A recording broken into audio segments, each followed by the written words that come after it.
আসসালামু আলাইকুম। তো বন্ধুরা, চলে এসেছি আরও একটি দুর্দান্ত রেসিপি নিয়ে। তো আজকে আমি 1 কাপ সুজি আর 1টি ডিম দিয়ে সুজির বিস্কুট তৈরি করে দেখাবো।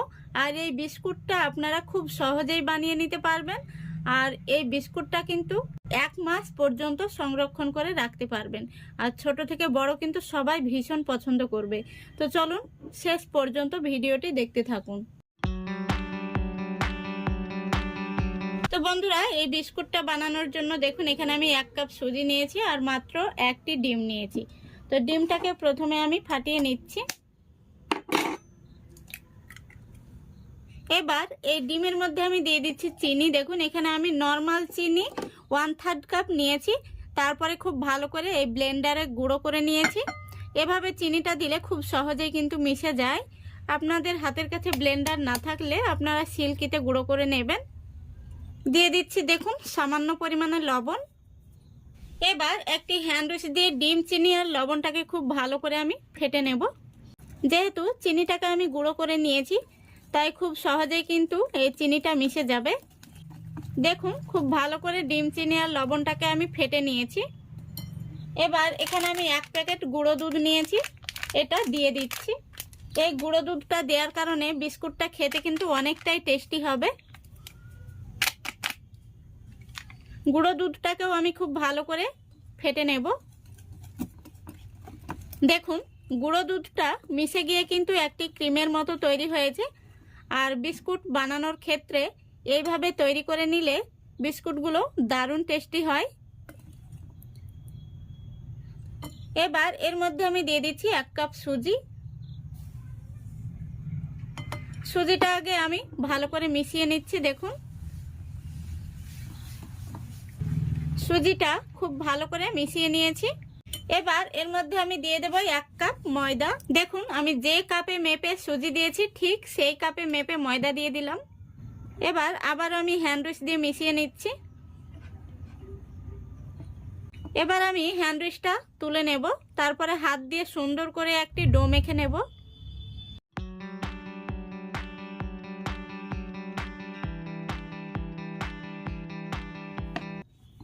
দেখুন খুব সুন্দর করে আমি একটি ডো মেখে নিয়েছি। এবার আমি হাতটা ধুয়ে পরিষ্কার করে নেব, তারপরে বিস্কুটগুলো শেপ দিয়ে নেব। দেখুন আমি হাতটা ধুয়ে পরিষ্কার করে নিয়েছি, তারপরে হাতে একটু ঘি মেখে নিয়েছি। এবার বিস্কুটের আমি শেপ দিয়ে নেব। তো এইভাবে আমি কিছুটা মিশ্রণ নিয়ে নিলাম, তারপরে 2 হাতে তালুর মধ্যে নিয়ে এইভাবে গোল করে নিচ্ছি। দেখুন এই দেখুন। তো আপনারা চাইলে এরকম ভাবে গোল করেও রেখে দিতে পারেন।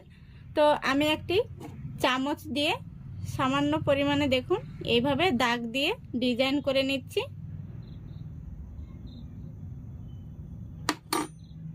দেখুন বিস্কুটটা দেখতে কত সুন্দর হয়েছে।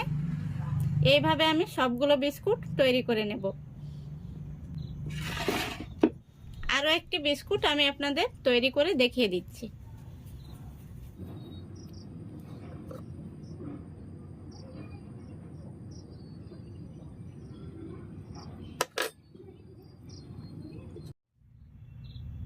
দেখুন সবগুলো বিস্কুট আমি তৈরি করে নিয়েছি আর বিস্কুটগুলো দেখতে কত সুন্দর হয়েছে।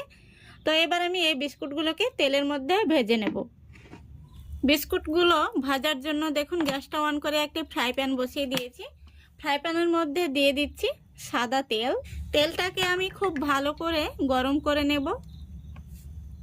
দেখুন তেলটা খুব ভালো করে গরম করে নিয়েছি। এবার আমি যে বিস্কুটগুলো বানিয়ে রেখেছি এই বিস্কুটগুলো একে একে তেলের মধ্যে দিয়ে দেব। গ্যাসের ফ্লেমটা আমি লো আর মিডিয়ামের মাঝামাঝিতে রেখেছি, হাইতে দেয়া যাবে না, নইলে বিস্কুটগুলো উপর থেকে কালার চলে আসবে কিন্তু ভেতরটা কাঁচা থেকে যাবে। এইভাবে আমি সবগুলো বিস্কুট তেলের মধ্যে দিয়ে দেব। দেখুন সবগুলো বিস্কুট আমি তেলের মধ্যে দিয়ে দিয়েছি। প্রথমত হাতা বা খুন্তি লাগানোর কোনো প্রয়োজন নেই, এইভাবে ফ্রাই প্যানের হাতনটা ধরে একটু ঝাঁকিয়ে দিলেই হবে। এতে করে বিস্কুটগুলো খুব সুন্দর হবে। এবার আমি বিস্কুটগুলো একটি একটি করে উল্টে দিচ্ছি। দেখুন একটা সাইড বিস্কুটগুলোর খুব সুন্দর কালার এসছে। দেখুন সবগুলো বিস্কুট আমি উল্টে দিয়েছি আর দেখতে কত সুন্দর হয়েছে। দেখুন বিস্কুটগুলোকে আমি উল্টে পাল্টে গোল্ডেন ব্রাউন কালার করে ভেজে নিয়েছি। আর বিস্কুটগুলো দেখুন কত সুন্দর হয়েছে, ফুলে ডবল হয়ে গেছে। এই দেখুন প্রত্যেকটি বিস্কুট কিন্তু খুব সুন্দরভাবে ফুলে উঠেছে। এবার বিস্কুটগুলোকে আমি তেল থেকে তুলে নেব।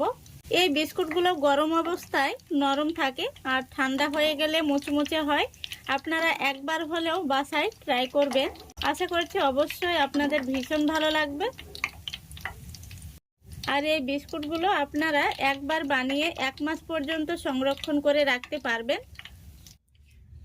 দেখুন বন্ধুরা সবগুলো বিস্কুট ভেজে নিয়েছি। বিস্কুটগুলো দেখতে কত সুন্দর হয়েছে আর বিস্কুটগুলো এতটাই ফুলেছে, দেখুন ফুলে কিন্তু ডবল হয়ে গেছে। এই বিস্কুটগুলো গরম অবস্থায় নরম থাকে আর ঠান্ডা হয়ে গেলে মুচমুচে হয়। দেখুন আমি একটি বিস্কুট ভেঙে দেখিয়ে দিচ্ছি ভেতরটা কেমন হয়েছে। দারুণ হয়েছে কিন্তু। আমি একটু টেস্ট করে আপনাদের বলছি কেমন হয়েছে। তো বন্ধুরা মুখে বললে বিশ্বাস হবে না, দারুণ টেস্টি ও মজাদার হয়েছে। আপনারা একবার হলেও বাড়িতে বানিয়ে দেখবেন। আশা করছি আজকের এই রেসিপিটা আপনাদের ভালো লেগেছে। ভালো লাগলে অবশ্যই লাইক কমেন্ট শেয়ার করে দেবেন এবং চ্যানেলটিকে সাবস্ক্রাইব করে অল নোটিফিকেশানটি অন করে সঙ্গে থাকবেন। আজকের মতো এখানেই বিদায় নিচ্ছি। সবাই ভালো থাকবেন, সুস্থ থাকবেন। খোদা হাফেজ।